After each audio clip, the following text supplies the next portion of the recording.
Halo, selamat pagi. Apa kabarnya? Pastinya luar biasa karena kita punya Tuhan yang luar biasa dahsyat. Amin. Selamat datang di Andre Sabit Channel, My Lovely Time with Jesus. Bagi yang sudah subscribe, like, and share. Matur nuwun sangat. Saya akan senang sekali jika Anda ingin memberkati atau ingin mendukung channel ini. Ya, kita bisa memberkati orang lain, bisa dengan share ke teman-teman yang lain atau ke grup-grup yang lain agar supaya mereka juga dapat diberkati. Alright, let's begin. Tuhan akan memberkati dan memuliakan orang yang melakukan kebenaran dan kasih. Firman Tuhan, Amsal 21 ayat 21 berkata, siapa mengejar kebenaran dan kasih akan memperoleh kehidupan, kebenaran, dan kehormatan. Allah sangat menghargai orang yang cinta kebenaran dan kasih. Allah pasti mengangkat kita. Karena itu, kejarlah kebenaran dan kasih. Wahyu 22 ayat 11 berkata, barang siapa yang berbuat jahat, biarlah ia terus berbuat jahat. Barang siapa yang cemar, biarlah ia terus cemar. Dan barang siapa yang benar, biarlah ia terus berbuat kebenaran. Barang siapa yang kudus, biarlah ia terus menguduskan dirinya. Ketaatan itu harus jelas. Ya, kita tidak bisa dalam posisi yang setengah-setengah, ya, separuh-separuh ya.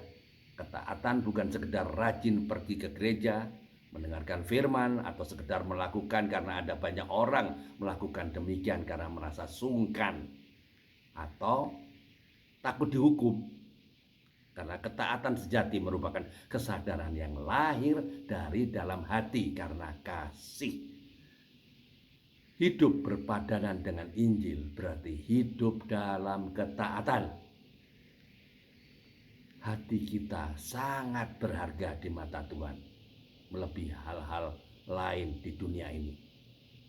Banyak hal terjadi akhir-akhir ini, ya, entah itu masalah keamanan, masalah keuangan, masalah sakit penyakit, bahkan masalah dunia yang masih belum terselesaikan.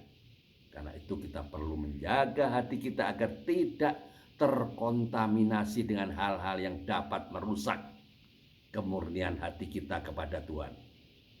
Oleh sebab itu, Tuhan minta agar kita menjaga hati kita dengan segala kewaspadaan.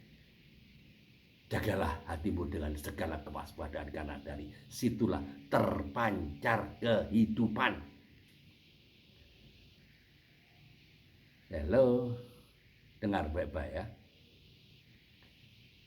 Emosi begitu selalu alasan yang dikemukakan seseorang di negeri, ya, di negeri antah berantah lah, ketika merusak sebuah taksi online.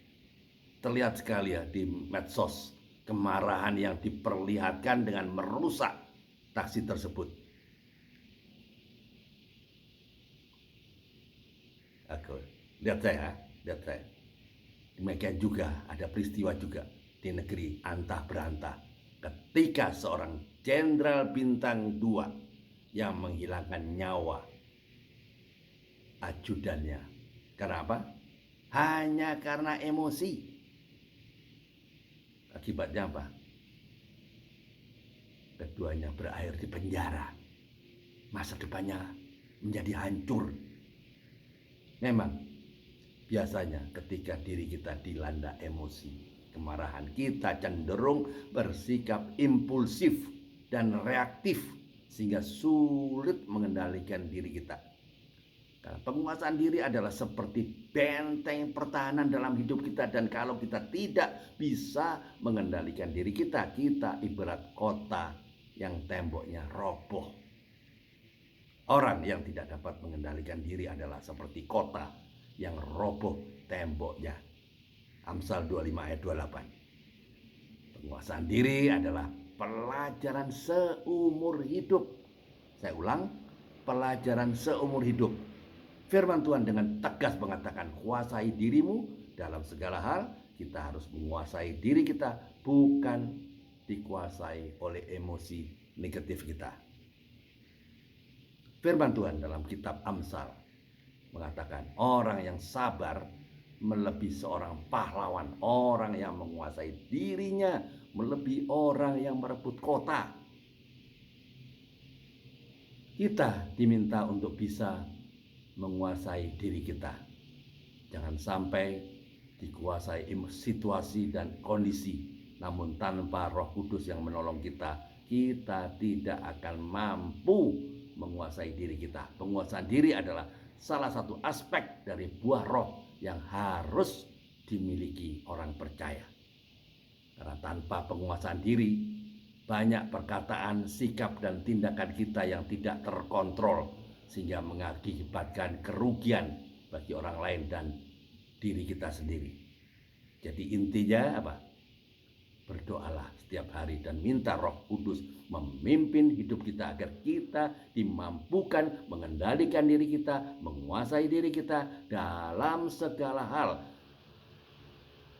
sehingga kita dibentuk untuk menjadi serupa dengan Kristus. Libatkan Tuhan dalam setiap langkah hidup kita, karena Tuhan senantiasa akan selalu melindungi dan memberkati. Amin. Mau dengar kata hati hari ini? Kata hati hari ini, saat inilah selagi kita punya kesempatan berpikir dan bertindak untuk hidup kekal. 1. Bersyukur pada Tuhan, anugerahnya memberikan kesempatan untuk memikirkan perkara-perkara di atas dan menjadi berkat sesama. 2. Hanya ketika kita masih di dunia ini, kita punya kesempatan menjadi saksi dan alatnya. 3. Jangan turuti keinginan pribadi duniawi, melainkan keinginan Tuhan. Ya Tuhan, kami bersyukur pada hari ini Engkau masih memberikan kami sehari lagi nafas kehidupan, karena betul-betul kami diberkati, kami disayangi oleh Tuhan, kami dikasihi sehingga kami boleh ada sebagaimana kami ada. Ya Tuhan, kuasai hati kami dengan kuasa Roh-Mu. Haleluya. Amin. Saudara tidak dapat hidup sebagai orang Kristen tanpa teman-teman, tanpa komunitas, tanpa keluarga dari orang-orang percaya, di mana di situ saudara mendapat kekuatan saling menegur, saling meneguhkan, dan mengalami pertumbuhan iman. Sebab itu marilah kita mengejar apa yang mendatangkan damai sejahtera dan yang berguna untuk saling membangun. Roma 14 ayat 19. Biarlah komunitas orang percaya menjadi tempat di mana kita mendapatkan dukungan dan pemulihan. Hello, our love to God is measured by our everyday fellowship with others and the love it displays. Kasih kita kepada Tuhan diukur dari persekutuan kita setiap hari dengan orang lain dan kasih yang ditunjukkannya. Have a nice day. Be a blessing to all. Walking with Jesus, walking every day, walking all the way. Selamatkan yang terhilang, berapapun harganya. Selamat beraktivitas. Doaku selalu menyertaimu. Anda pasti bisa, karena Anda sungguh luar biasa. Indonesia diproteksi Tuhan. Indonesia ada di hatinya Tuhan. Di dalam nama Tuhan Yesus ada banyak orang yang bertobat, karena Indonesia diberkati Tuhan. Tuhan Yesus memberkati. Praise the Lord. Amin.